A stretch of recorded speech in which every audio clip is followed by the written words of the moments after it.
Whoa. What's going on here? I don't know, fam. Fam, I taught you about MF Doom. I brought MF Doom into your life. The musical genius that he is. He is. He is. His rhymes, everything. You should look into MF Doom. He's crazy. And his whole style. This song is called I Wonder, featuring Hassan Chop. Sending some love out to my boy Hassan. Hope everything works out for you. That was some amazing stuff you guys did with KPFK. Yeah. Did I get it right? Yeah, KPFK. That was awesome. Thanks to Nancy, too, for having me. Yes. Thank you, Nancy. Welcome back to the Convo Couch, ladies and gentlemen. I am Pasta Jardula. And I'm Fiorella. How's everyone doing? Everyone's out there getting out the vote. Yep. Or I know rocking the vote. Rocking the vote. I know you hate that because it's like a establishment term, but I mean, everyone's out there, you know, pushing the issues. I see a lot of people that I really care about, the activists. Yesterday, we were all there pushing for Prop 10, and Public Bank LA has been doing a lot of work for Measure B. And we're going to have Madeline Kelly Merritt for Public Bank LA on later. So, fam, you had a lot on your mind. You wanted to start off with questions. First of all, I just want to make sure, Johnny, are we on the YouTubes? Because I don't see the YouTubes. I'm looking out there for that YouTube's audience. It's been a crazy couple weeks. It's been a crazy month. We had Nico House out here visiting us. Let's do some unpacking of the laundry we got here. He was on the Jimmy Dore show. He got to talk about Andrew Schillem and the Florida elections as well. Excuse me, Andrew Gillum, whatnot. So we just want to say big ups to Nico out there, whatnot. It's been a crazy couple weeks. Yes. And we've been hard at work and stuff. So right now we're at that time, fam. It's about to hit. It's about to go down. It's the vote blue, no matter who mentality. I mean, we're at that point right now. We saw some Green Party candidates or Green Party boycotts, as we should say. But my question to you is this, fam, because I've taken some pressure like this.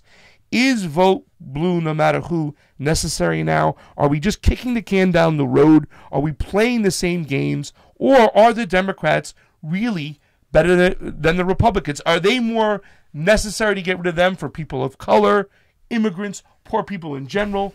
Give us your take on this, fam, because I got one guy I'm definitely voting for. There's one guy I'm thinking about voting for, but I know I am not voting for certain people like Alex Padilla, no way. Ricardo Lara, no way. I'm not voting for Judy Chu, no way. It's not happening. And if I was in Adam Schiff's district, I wouldn't be voting for him, fam. So give us a little bit of your opinion, because you're more left than me than a lot of people say whatnot. And so what do you really think? Do we have a responsibility here, or what should we do? I mean, the whole vote blue no matter who thing is literally kicking the can down the road, because there are Democrats that are just as bad, if not worse, than Republicans. And that's something we have to come to terms with.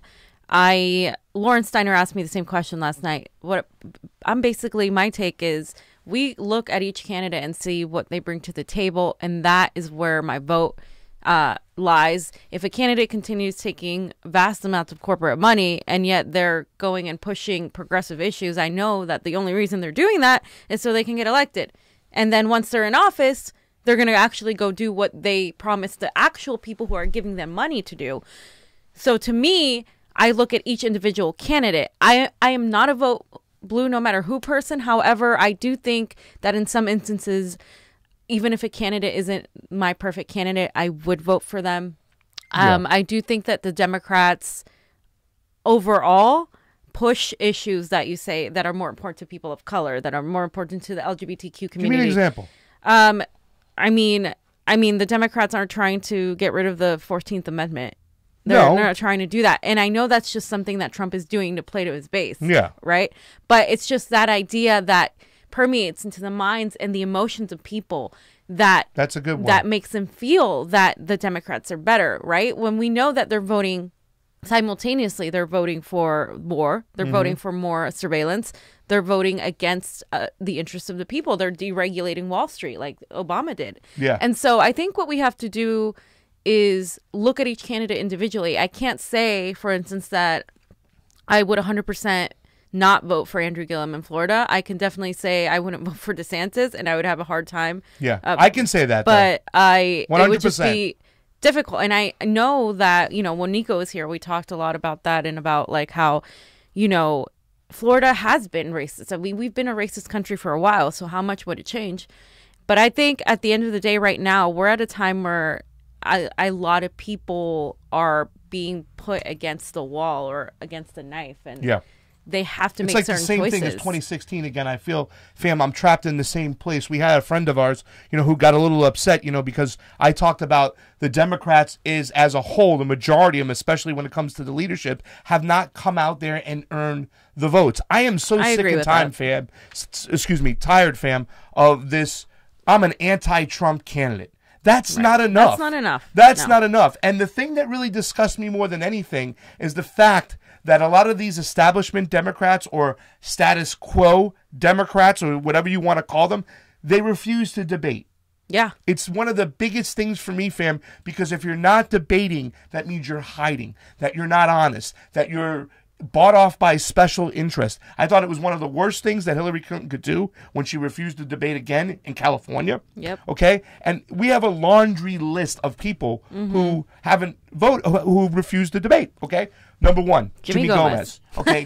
No show against Kenneth Mejia. And Kenneth Mejia deserved to have that debate. The people deserve to have that debate. Okay? And he was a no-show. Debbie Wasserman Schultz. Of course. Okay? Had one debate the first time in 2016 against Tim Canova, refused to debate him again. She just hides. Remember here in California in the beginning of the debates in the beginning, Gavin Newsom versus the field? Gavin Newsom didn't debate until it was time he had to debate against Johnny Cox. These establishment Democrats don't want to debate against anybody left of them. It's better for them to hide. Nancy Pelosi, did she get on stage with Stephen Jaffe?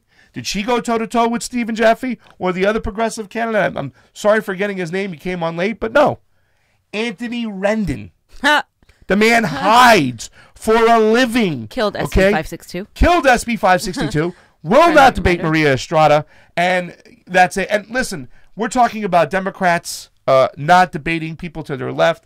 You know, Bernie Sanders goes and debates a Republican. I thought it was amazing. He doesn't have to debate at all, fam. No. He doesn't have to debate, but he does. I have to point out the one Republican non-debating, Randy Vopel and James D'Elia, in his district. The last time the man pulled a fire alarm or had some, and was just gone. It was fire. I'm out of here. Not debating. And fam, when you do not we don't debate, know he pulled it, but it was mysteriously pulled. And we know he didn't show back up after it was pulled. James D'Elia was standing there in the fire, ready to get down and debate because it's the best thing for the people. Yeah. The people and the constituents deserve to hear you debate. And I don't think the establishment Democrats have changed enough, fam, for me to go out there and vote blue no matter who. No, I mean, but there are progressive candidates we can support, actual progressive candidates. But no, I agree. I think overall the Democrats haven't learned a lesson at all. I think they're still touting the whole I'm better than the other guy slogan. I think they are using and manipulating people, especially people of color, immigrants, to act like they're so much better. But at the end of the day, we will see. We will see when some of these people get in office if anything changes, because until now, nothing has changed. And people are acting like Donald Trump all of a sudden destroyed America. Yeah. Like he just showed up and everything turned bad. No. All of the things, and this isn't a defense of Donald Trump, by the way. Let's not mistaken our criticism of the Democratic establishment for a defense of Donald Trump.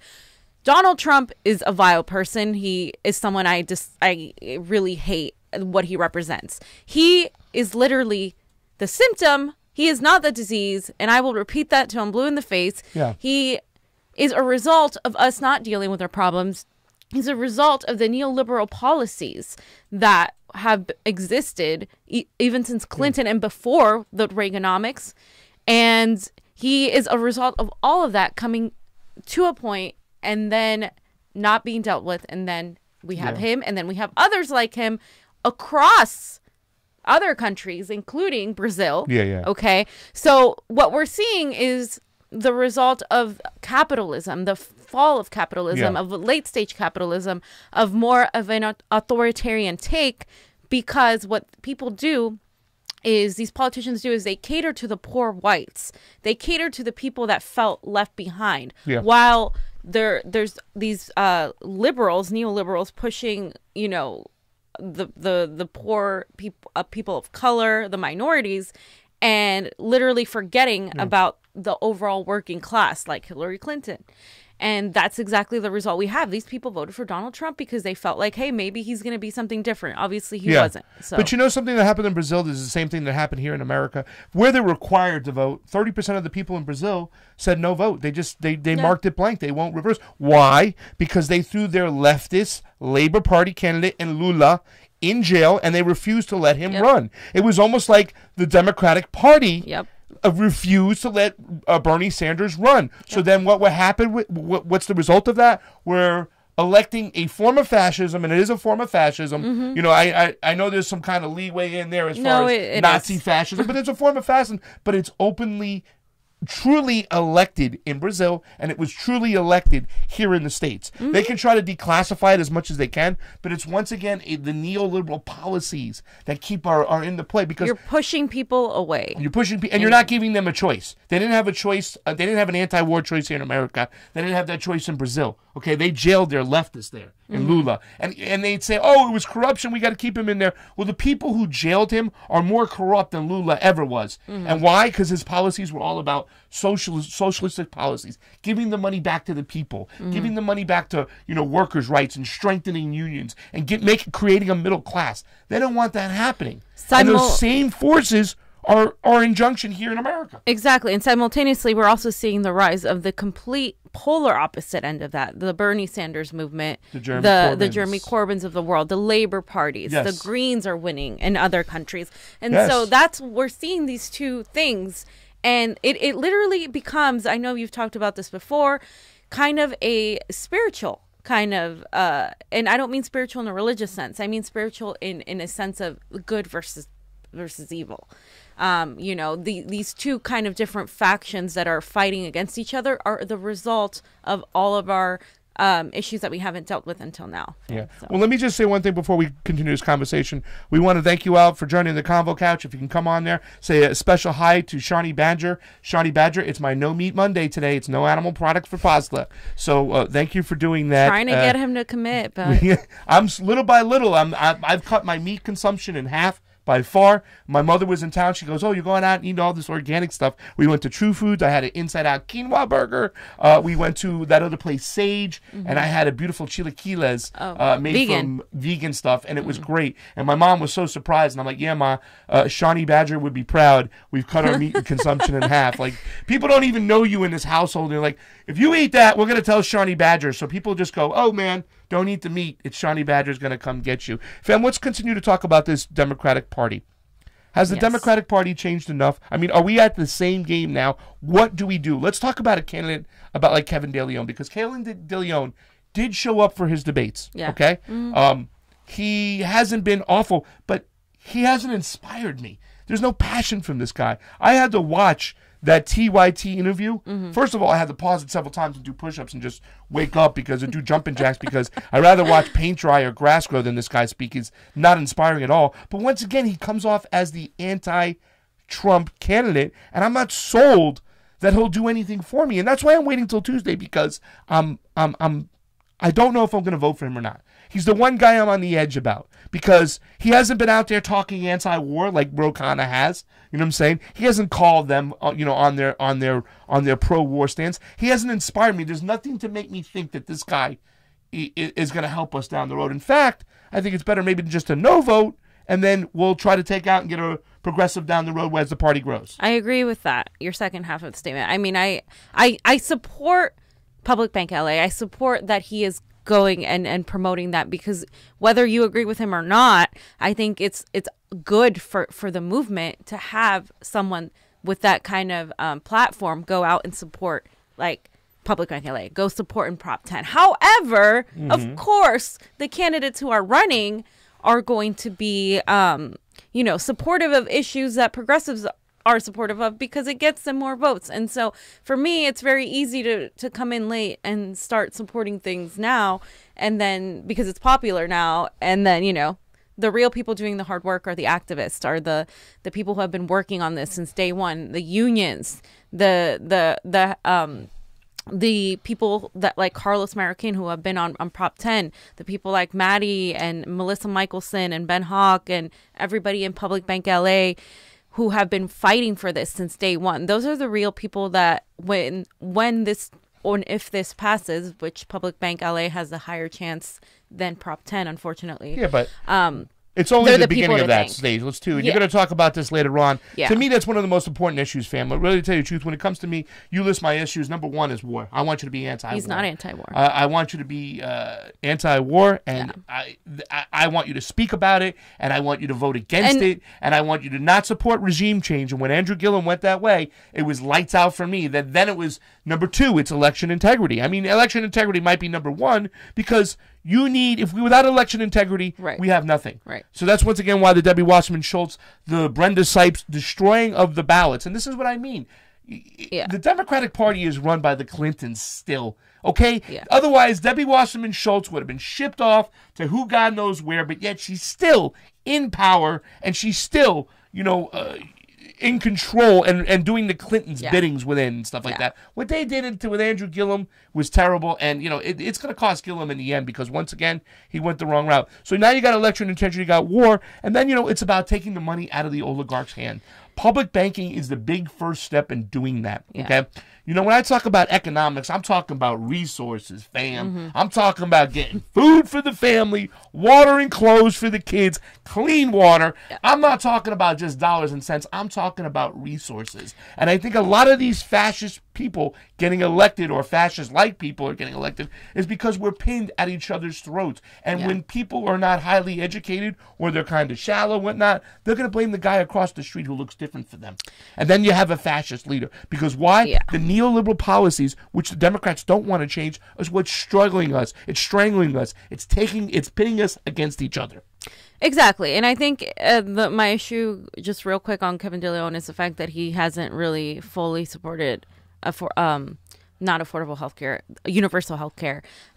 When you go see his ad, he's focusing on immigration. Not that I'm not focused on immigration, not that I don't care about immigration, but I'm seeing it as a tool he's using to manipulate voters to get their votes. And so I don't really trust that once in office he's going to go do what he's supposed to do. And I would rather, I have no horse in that race, so I'm probably going to abstain from that. The governor, the lieutenant race, I am voting for Alex Padilla for sure. You are? Oh yeah, absolutely. You're voting for Alex? No, not Alex Padilla. Alex Villanueva. Yeah, that's right. Sorry, Alex Padilla. Not Alex Padilla. Still, and really, to tell you the truth, the atrocity of the 2016 primaries, we talked about this. How many votes? There's about 1 million votes in the trash. Alex Padilla at the helm, stomping for the Clintons. And, I still see that picture of De Leon with Hillary Clinton. You know what I'm saying? This is the guy we're voting for right here. Here's our lawn sign. But Show it up there, baby. Show up, boy. I know that's a hard choice for people to do. So, if you guys feel like you want to vote for the better candidate, because he's definitely a better candidate. There's definitely a difference between certain Republicans and certain Democrats. There's that whole racist, like, we want to bring people of color down issue that's huge. Yeah. Okay. And that's not to be dismissed. So, anyway, I did want to go over some candidates right now that are... Could I say one thing, though, fam? And I want to make this clear, too, because I want to make... The Convo Couch, Pasta Jardula, Fiorella, we're not vote-shaming anybody. No. Okay, you do what you think is necessary. Okay, I just asked, and you respect some of the people, and there's people on both sides of the spectrum, to just respect what people are doing. If we're making a stance, if we're drawing a line in the sand, to me, after the 2016 primaries and the 2016 election, it was all about the Democratic Party straightening up and not taking that corporate money and actually standing for something and giving the people something to vote for, and they have not. So I will not sell out and vote for the lesser of two evils in my mind. So please just respect other people's values. Yep. Thank you, fam. Oh, so my whole focus right now is on the propositions, because I think the propositions and the issues matter more than the candidates. We cannot put all of our faith into people. We need to put more of our efforts into the issues, and a lot of people don't know about these issues. So we have some graphics here that we're going to put up for the propositions. So do you have the graphics? Okay. You're up. Okay, great. So for... they're right there. Just see if it's we have a delay. Oh, 1 second. Oh, I'm not seeing you want to see this. I'm sorry. Yeah. My bad, guys. Yeah. Technical difficulties. Okay. So we have the Feel the Burn Dem Club voter guide. Yeah. That one is a really good one that I saw because that one to me, no endorsement on the main offices. We have Maria Estrada for Assembly District. And then 63rd, we have Alex Villanueva. We have Santa Monica City Council, Santa Clarita, Logan Smith. Then Yes on Public Banking LA. And you can see the propositions there for yourself. The only two that are controversial are 6 and 12. And if you want to, if we can push the other voter Some guide people too. see 3 is controversial, fam. I mean, all of them are. I mean, people disagree on them. But the Knock LA voter guide I found was great as well. They do offer you some candidates. No, yeah. As soon as I saw Maxine Waters, I went running for the hill. And I appreciate them endorsing Kenneth Mejia, but still, you know. Kenneth Mejia. But on Prop 6, they say no, unlike Feel the Burn. So Prop 6, let me just kind of go over that really quick. Prop 6 eliminates the gas tax. People are saying yes on Prop 6 because it's going to go towards our roads. However, the people getting taxed are going to be the middle and lower classes, which is why I'm leaning towards voting no on 6. Yeah. 12, Lauren Steiner told me, and this is probably a little late because most people I know are voting yes on 12, to have the livestock have more room when they're in cages. It's a more humane thing. Shawnee Badger, yes on 12. Like a lot of us were yes on 12. However, it's not good enough. It's just one step, which is why a lot of people are saying no on 12. So if you have any other questions on those propositions, please comment below. I have some links that I've been viewing that's specifically from the Green Party of in up north. They had a really good list and explanations for every single proposition. Why don't we blitz through these candidates? We got about 5 minutes. You're gonna go off the air, and then we're gonna come back on. We're gonna have Madeline Merritt from Public Banking, and we're gonna talk a little bit more. Let's go through some of these characters. Should we have a little music going there? No, go ahead, just go. I should have had a little. So these are the candidates we are recommending. I think Maria Estrada, we are recommending her for endorsing her for Assembly District 60, the 63rd District. She is a fighter. She is running against Anthony Rendon, who killed SB 562, Medicare for All in California. He hasn't debated her. They've been targeting her. Democrats, establishment Democrats have been targeting her. What with policy false is she bad at? Where in policy? She's really not bad in policy at all. Do your DSA she's members just no bullshit, curses a lot. She says she's not a politician, but maybe that's what we need, right? Maybe we don't need any more politicians that wear a nice suit and tie.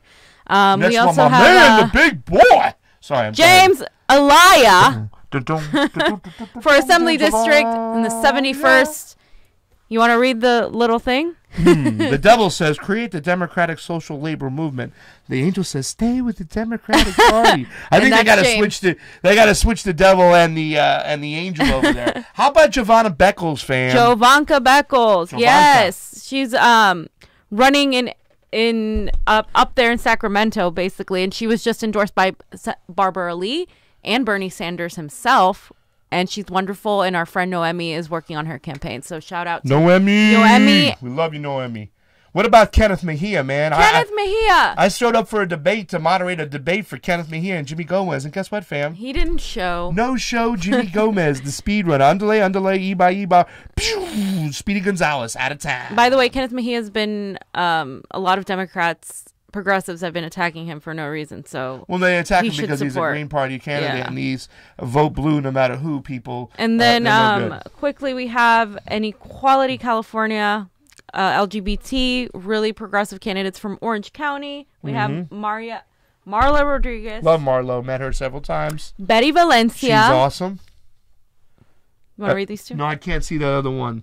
John Gallega Cordova. Yes. Cordero. And Denise Davis as well. And all of them are for city council. Yes. And then one of our favorite candidates, we went up there, Sarah Smith. We love you, Sarah Smith. In UW, Washington area, she's going against Adam Smith, who is about as neoliberal BS as can be. The guy will bullshit a bullshitter off the warmongering table. Yeah, big time. Who else next, fam? Tim Canova against Debbie Wasserman Schultz. Tim Canova is amazing. We've Yeah. been following him since the Bernie times. He's out there doing the work. He's actually right now.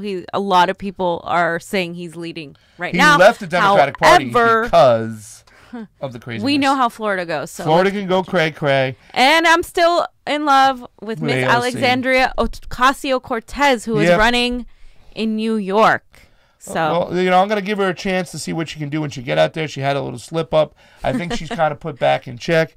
You know what I'm saying? That don't even make sense. You know who makes sense? Stacey Abrams, though, in Georgia. How about that one, fam? Stacey Abrams. She's Georgia. one of the most progressive candidates we have. Would be the first Georgia. black woman elected to the governor position, and she's actually getting a lot of support from big people like Oprah. Which, hey, you know what? I'm not, in love with Oprah's politics, but at least she can get her the visibility. If it helps her, it helps her. That's it. Listen, we're gonna go get out of here. We're gonna let me a little MF Doom because you know how we gotta play the Doom, fam. Yeah. So we're playing a little MF Doom over here. Taking me to your leader. Who's going to be the leaders of the country? We know. We don't know. We're going to find out. All that stuff there is in the background. I don't have time to get it out of there. But we want to say thank you for joining the Convo Couch. We want you to join us back here as we talk to Madeline Meredith from Progressive LA or Revolution LA, is From it? Revolution LA, Public Bank LA, and she's for Charter Amendment B. Tomorrow, vote. If you don't want to vote for candidates, vote on the propositions, at least Prop 10 and Public Bank, which are two key things to taking down the establishment. So, Thank you very much. The Convo Couch out. see ya. BRB.